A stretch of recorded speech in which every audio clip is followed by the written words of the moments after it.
think as we've had the discussion today, a lot of the facets that each of our panelists have talked about really resonate with us. And transportation is one of those unifying things. Everyone is impacted and needs transportation.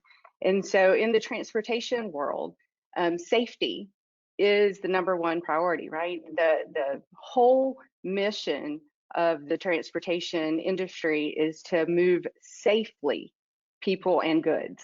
And so this is a facet that, though not something that we have dealt with in the past, this is something we are dealing with today and will continue to deal with. And just as a reminder, transportation, right, is more than just your roads and highways and bridges, right, that you immediately think about. We have all modes of transportation to think about. We have rail and transit, we have seaports, we have airports, spaceports, and our most vulnerable road users are bicyclists and pedestrians.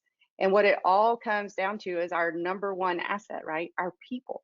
And that's the people in the transportation industry that have been essential throughout this pandemic response and continuing, because people and goods still need to get where they're going. As Abe mentioned about having access to vaccines and having access to medical care, transportation plays a huge role in that.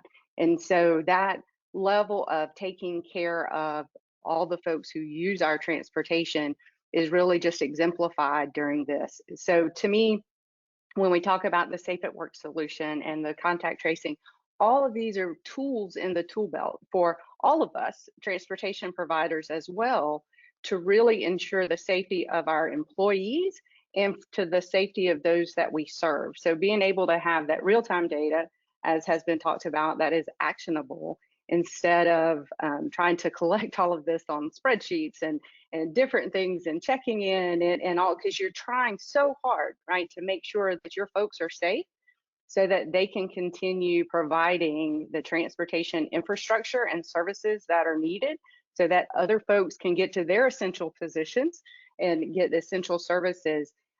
Having that where it's easy to use, that you can implement something very quickly, very straightforward, so that you can get that information, so you can share that not only with your staff and your teams, but with those that you serve, so that they can make those decisions for themselves. Having that is a huge, huge asset. And as any transportation provider will tell you, asset management, that's what we do, right? And this is that most important asset that we're responsible for, and that's the people who use our transportation systems.